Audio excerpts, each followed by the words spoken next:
Our next speaker is Dr. Xinjin Zhao, who is with WR Grace. Dr. Zhao received his BS degree in China and worked there for 6 years on cold chemistry and fluidization.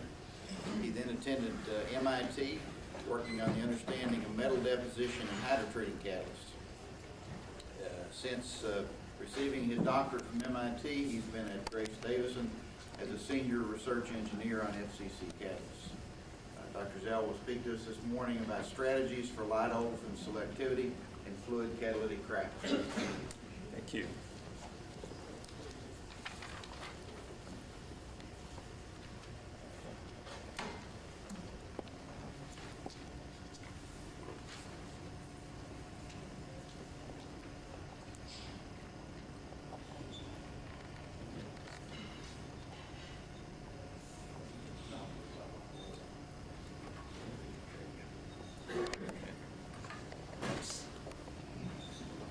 It's a great pleasure to present my work here.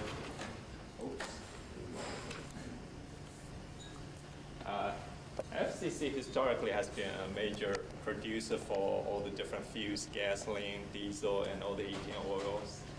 And in the last maybe 5-10 years, it has been shifting towards more and more towards the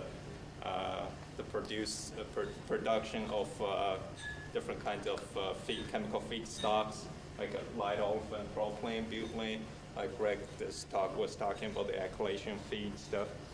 And today I'm going to present some work we did just to see how you can maximize or optimize your FCC unit to produce the kind of olefin selectivity you want propylene, butylene, or even other light olefins. And my co-author is Dr. Raj Coppola, my boss, and I'll give a little bit, I guess really don't need this since the first talk was mostly about alkylation. The application of light olefins, and basically all the light olefin can be a very good alkylation feed, C3, C4 olefins, C5 olefins. Other than that, also C5, C4, C5 olefins are used for the gasoline oxygenate for the reformula gasoline requirement. In addition, the propylene can be used for the polypropylene, the cumene process we just heard about, isopropyl, and all the other chemical processes. And I'll talk about the specific of the study, the effect of different catalysts, including like matrix activity, rare earth level. Yeah, that's fine. Effect of rare earths, thanks. Rare earths and the feed interaction with the catalyst, and ZSM5 additive that's widely used in the FCC process to produce olefins. And I'll talk about the effect of feedstock interaction with the ZSM5 additive and also some operating conditions, how you can play with the different conditions and the additive and catalyst to maximize either the propylene, butylene. I'll talk about the C3, C4 olefin ratio, because a lot of unit you want to maximize your propylene, but for some unit they want to have more butylene, but butylene is probably a better quality for alkylation. Also, people want to have a lot of isobutylene for MTBE and other processes. I'll touch a little bit on isoamylene. I'll start with C3 propylene maximization. Typically, propylene it's straightforward. You can increase a lot of propylene, but C4 it's a little bit more tricky in terms of the process. I'll present the data on C3 maximization, but at the same time I'll talk about some of the C4 issue. To start with, I'll show you some of the study we did in our pilot plant. This is a PCR pilot plant. Yeah, it's a pilot plant very similar to a commercial operation of an FCC unit. Basically, this is the riser, and the feed comes in here with steam dispersion coming into the riser. the catalyst coming here, mixing in the rice. After the reaction goes into a disengaged section, the product will go out and go through the back-end recovery, liquid product, lethal product. And the catalyst after the stretching will go through a recycle back to the regenerator, disengaged section, then regeneration, then go back to the riser. Some of the key feature of this riser is it's an adiabatic control of the riser. That's the same as a commercial unit. So when you study the effect of temperature or the effect you want to have a similar design with the commercial unit. And all the product, of course, they analyzed GC or other method. Most of the study I'm going to present is done in the pilot plant here. This is the first, to start with, this is the first study I'll show you. Is we use two different catalysts, both commercial FCC catalysts. One sort of two extremely different catalysts in terms of their hydrogen transfer characteristics. This is a high rarest low matrix, and this is a low rarest high matrix. Basically, the higher the rarest, the higher the unit cell size after the deactivation, so it'll give you the highest hydrogen transfer. On the other hand, the matrix versus the zeolite, the higher the matrix, the cracking on matrix, basically because matrix has a lot lower acid site density, so it'll give you a lot less hydrogen transfer. So it's two extremely different catalysts here to compare. And matrix surface area here is after deactivation. This one is about 25. This is about 3 times as high. And to go with the two catalysts, we used 3 different feedstock from a commercial FCC unit. This is a more paraffinic feed. This is a more aromatic gas oil feed, and you can tell by the K factor it's about 11.5 versus even 11.8. And all relatively light gas oil feed for a typical gas oil commercial gas oil unit, roughly will have a number of carbon or less. And sorry, the one in the middle is a 50-50 blend of these two, basically.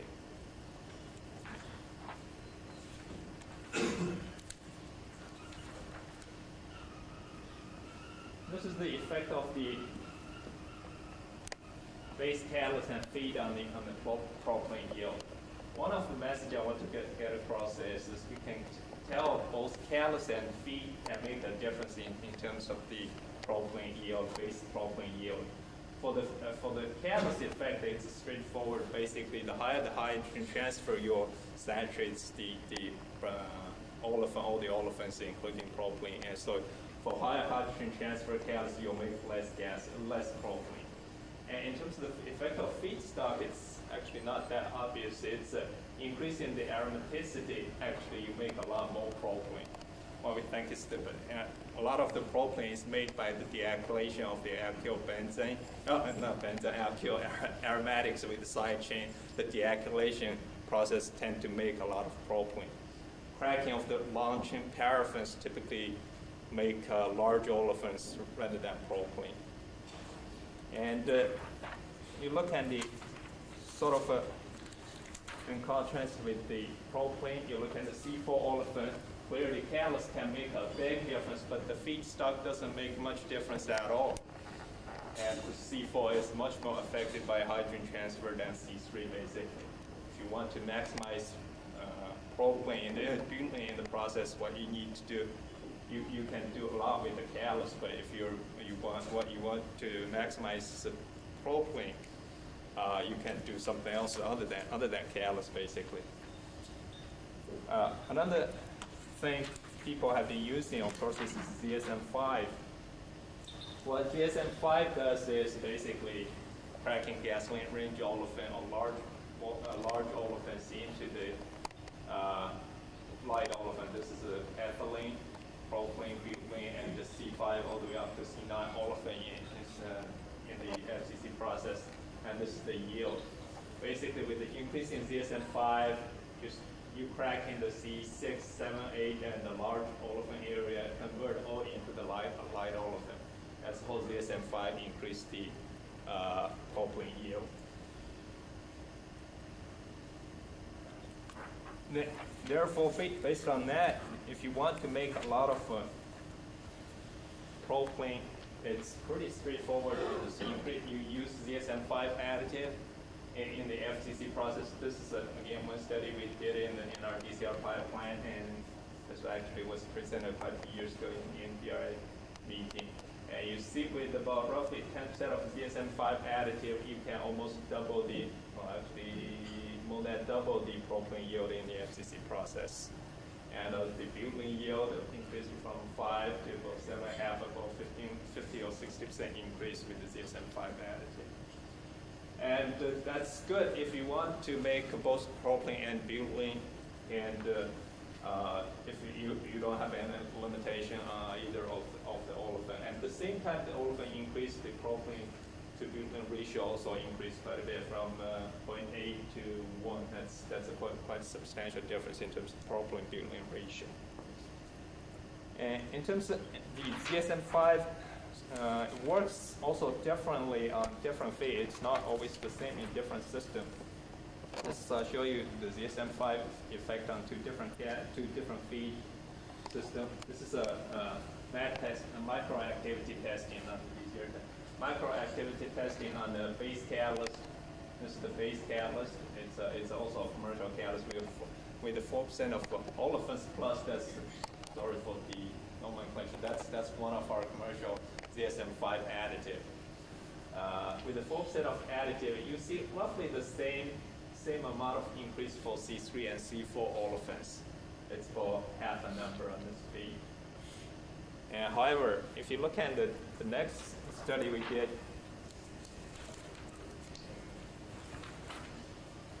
this is a more aromatic feed. Sorry. And you see roughly, again, you see about half a number with the same catalyst, the same additive. You see about half a number increase in butylene, but you see a lot bigger increase for propylene. What happens, I think it's similar with the mechanism we were talking about before. It's an aromatic feed, and typically the propylene is from the dealkylation of the side chain from the aromatic benzene. Yeah, aromatic, alkyl aromatics. Since we talked quite a bit about the hydrogen transfer and the cracking, I'll show you this. Basically, this is a sort of a reaction people use, like the first proposed by Paul Weiss, somebody back a long time ago. Basically, the model, the hydrogen transfer reaction in the FCC process, you can model as a sort of naphthalene plus 3 olefins forms 3 paraffins and 1 aromatics. Of course, there are other hydrogen transfer, like 3 olefin. You can go to aromatics or aromatic. Actually, if it goes to coke, also donate hydrogen. Anyway, if you use this reaction as a model reaction for the hydrogen transfer, and what ZSM5 does is cracking the gasoline-rich olefin here into LPG olefin, like ethylene, propylene, and butylene. You can imagine hydrogen transfer will have an effect on the ZSM5 effectiveness of ZSM5 in the FCC process. And what we see,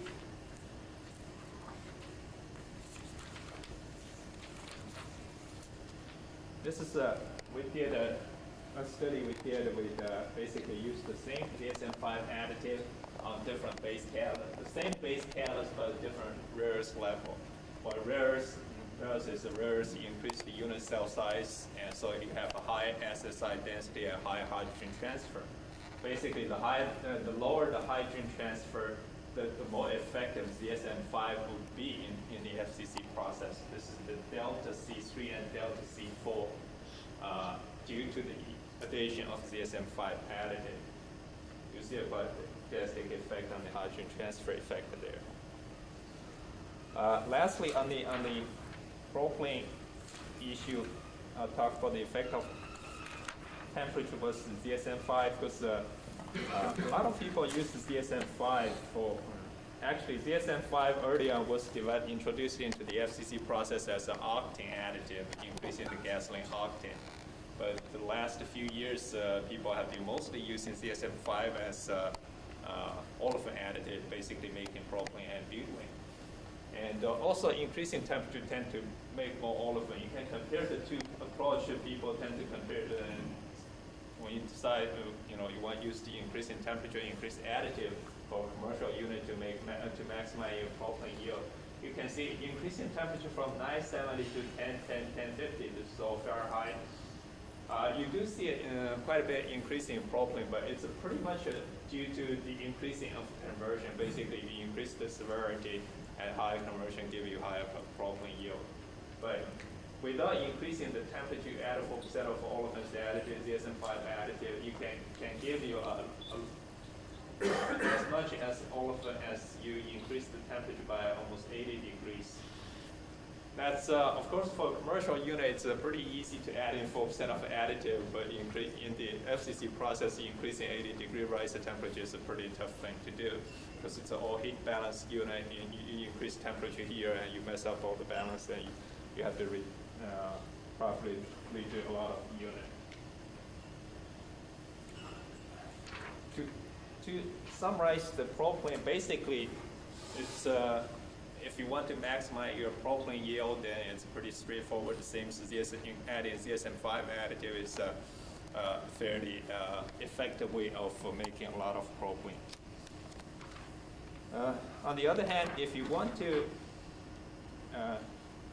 if you have a unit, you want to make a lot of butylene, and especially if a unit has some constraints on how much propylene you can handle, then you have maybe a slightly different approach.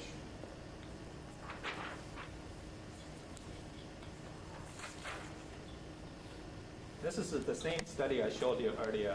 If you look at the ratio of C3 versus C4, if you want a lot of C4, you want a lower C3, C4 ratio, basically.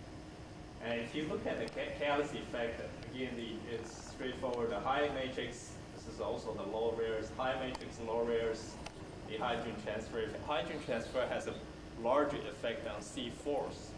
So if you use a high matrix of low rares, that's the lower hydrogen transfer catalyst, you'll get more C4s, therefore you get a lower C3, C4 ratio. And the other one, vice versa. In terms of the feed, typically, as I said before, aromatic feed tend to make a lot of propylene, therefore the C3, C4 ratio actually is higher. So if you want to increase your C4 production without increasing a lot of C3, then the paraffinic feed would give you the lower, paraffinic feed would tend to give you the lower C3, C4 ratio here. And also another thing to notice is that the catalyst matrix activity has a bigger effect on the paraffinic feed than on the aromatic feed. To confirm that, or sort of further look at that issue, we did this is another study I'll show you is effect of matrix on the C3 and C4 olefins. This is again two commercial catalysts and commercial ZSM5 additive, and this sort of a lower to moderate to low matrix activity catalyst, and this is a high matrix activity catalyst. Matrix surface area is not always an indication of how active the matrix is, but in this case, the active matrix catalyst does have a lot of matrix surface area here. It's almost double the actually more than double the matrix surface area. The matrix acidity I don't have here on this catalyst is also higher than the lower matrix catalyst. And what we see in the testing is with the lower matrix versus the high matrix catalyst, it's made pretty much the same olefins, the same propylenes. Of course, when you add the olefins plus, when you add ZSM5, you'll see an increase of propylene, but the high and low matrix catalyst made roughly the same propylene yield. You test the same, look at the yield of propylene. Here, what we see was this is the base. Basically, the high matrix catalyst made about the same amount of butylene as the 4 or 5% of ZSM5 additive. The message is basically the same as earlier. If you want to maximize your propylene, maybe ZSM5 additive is very effective. If you want to maximize your butylene, then maybe a better way is have a proper design of the base catalyst in conjunction with ZSM5. I'll show you some other effects here.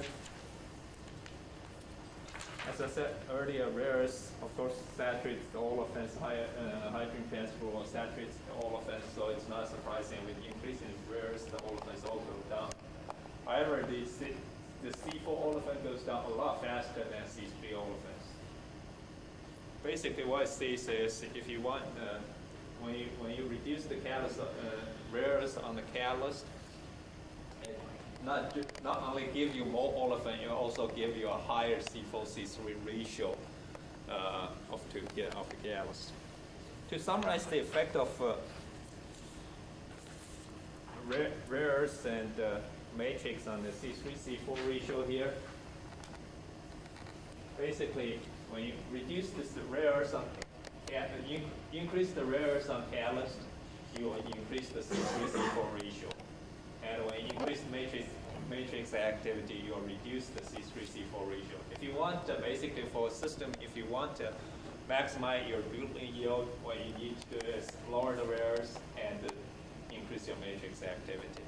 And of course, if you want a lot of propylene, then it's a completely different strategy. Lastly, I'll show you one slides on the effect of rise of temperature on the propylene versus butylene yield. As we see before propylene yield, you do see an increase, but relatively small. And C4 tend to be a little bit more sensitive than the C3 olefins. When you increase temperature, typically the delta C4 is somewhat higher than the C3 olefins. I'll show you one more slide on the ZSM5. That's basically the C3, C4 story. This is for isoamylene. And when in the FCC unit, when you add a lot of ZSM5, has quite a big effect on isoamylene. If the commercial unit does separate C5 olefin from the gasoline and make isoamylene for the PAM unit or whatever, ZSM5 does have quite a bit drastic effect on the C5 olefins. If you do separate the gasoline olefin, C5 olefin from the gasoline in the FCC unit, actually has a double benefit for unit. Basically, if you separate all of the isoamylene, the C5 olefin, you get a lot of isoamylene, and at the same time, because the C5 olefin, you take out the C5 olefin, the rest of the gasoline olefin actually goes down, because C5 olefin is a major part of the gasoline olefin. Gasoline olefins is so regulated, and that's probably the major source of the gasoline for olefin. That concludes my talk, and basically this is the conclusion. Use ZSM5 additive is more effective than increasing temperature for maximizing propylene. In addition to increasing the propylene yield, also the ZSM5 also increase the C3-C4 olefin ratio, basically make more propylene than butylene. Active matrix can selectively increase in butylene without significantly affecting C3 olefins, and rare earths reduces the C4 olefin at a faster rate than C4 olefin. Also, hydrogen transfer can have an impact on the performance or effectiveness of ZSM5 in the FCC unit. That's the talk, and I'll be happy to answer any questions.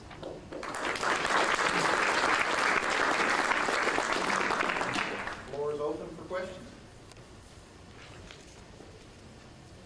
Yes. I've got a question about, you were showing early on, you were doing some Arrhenius plots with C4 make and C3 make. And when you looked at the C4 make, you said basically the big difference there was the amount of rare earth you have and not the nature of your feed.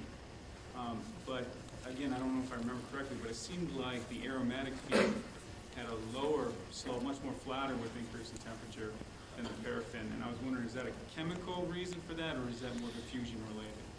I think it's a chemical reason. It's not ZSM5. No, it's not diffusion limited.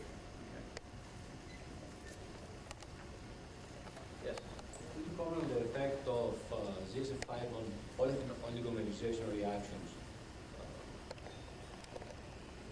In the FCC condition, I don't think a lot of polymerization reaction occurs. This is true that temperature is relatively high. Yeah.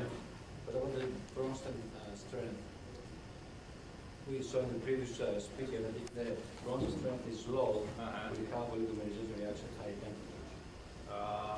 In the FCC condition, I doubt a lot of polymerization reaction occurs at that. Or do you have any comments? I'm not sure.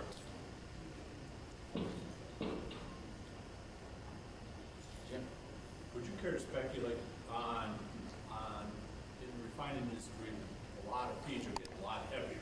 And while you classified paraffinic and aromatic feeds about the same time carbon, what would happen to these trends if the time carbon goes up significantly? Good question. First of all, at least this is my understanding, the feed aromaticity for as defined like a K-factor and DM analysis or even the modern technology, GC mass spec, you can separate the aromatics, paraffinics easily.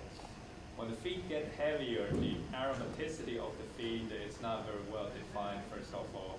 It's very difficult to define this is a heavy aromatic for heavy paraffinic feed. Typically the boiling point will play a bigger role there. So for the heavier feed, I still think probably direction-wise it all probably holds, but I think it's not very well defined what is a very aromatic heavy feed or what is a very paraffinic feed.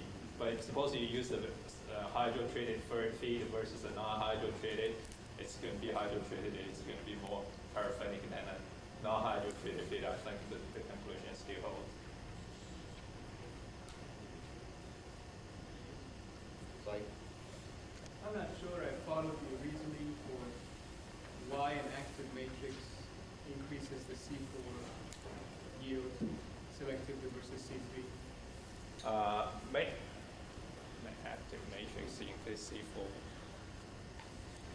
Hydrogen transfer has a bigger effect on C4 olefin than C3 olefin, as demonstrated by the rare earths. The rare earths basically increase the hydrogen transfer rate to deplete the C4 olefin. The cracking on the zeolite versus on the matrix, if you have a cracking reaction on the zeolite, a crack on the very high acid site density cracking it is. If you crack on the matrix, on the other hand, acid site density is a lot lower, so less chance of hydrogen transfer. Therefore, you preserve more C4 olefins than C3 olefins. Preserve more C4 olefins to be saturated or to convert to other product. yes, one more. I don't know if you can answer this question, but I was kind of curious, when you add your ZSM5, is that a physical mixture or is that actually bound in with? Typically, it's a physical mix. It's a two separate catalysts. You blend it in. Okay, so there is some gas phase transfer with it. Typically, people see the diffusion limitation in the FCC process is minimal to now, because the reaction is pretty fast. I think in the ZSM5 case, it's actually, if you use the ZSM5 additive, the sum of the reaction is diffusion limited. Even for the basic cracking reaction, if you have a very heavy feed, even in photosite and the matrix, it's diffusion limited. It's a physical mixture. Actually, if you put the two zeolite together, I think you'll see roughly similar result. Yeah. That's the indication it's not diffusion limited. What is the status of using the beta as additive in FCC at this moment? Using the beta. Besides the ZSM5, another place also announced using the beta as Okay. what is the status on that? Would you repeat the question for the rest of the audience? Okay. I don't believe the rest of the audience heard that. Basically, the question, excuse me, you're about beta. Beta Okay. as additive. The question is, that's actually before my time. Anyway, Gris had a catalyst called, I think it's called RFG something, and it used beta zeolite versus not ZSM5. Beta zeolite typically promotes more butylene than the propylene. because the pole structure, if you think about it, ZSM5 is a small pole, fungicide is a large pole, beta is somewhere in between. But the fungicide tend to maximize the gasoline range, and the ZSM5 tend to maximize in the propylene range, and beta tend to be somewhere in between. But the problem in the beta was not active enough. Although it make more propylene, it make butylene than propylene, but it's not active enough to use the way like you use ZSM. ZSM5, you put in 1%, 2%, you see a drastic improvement in your yield. Beta, unless you find a way to enhance the activity significantly, you cannot use yeast gas additive of 1 or 2%. You can, of course, use that on whole catalyst, that's a different story. But if you use an additive, use like 1 or 2%, it's not active enough. So you're saying that acidic is way less weaker in the DSM-5? The pole structure, Pole structure? yeah, it's a little bit bigger than DSM-5. Okay, thank you very much, Dr. Zhao.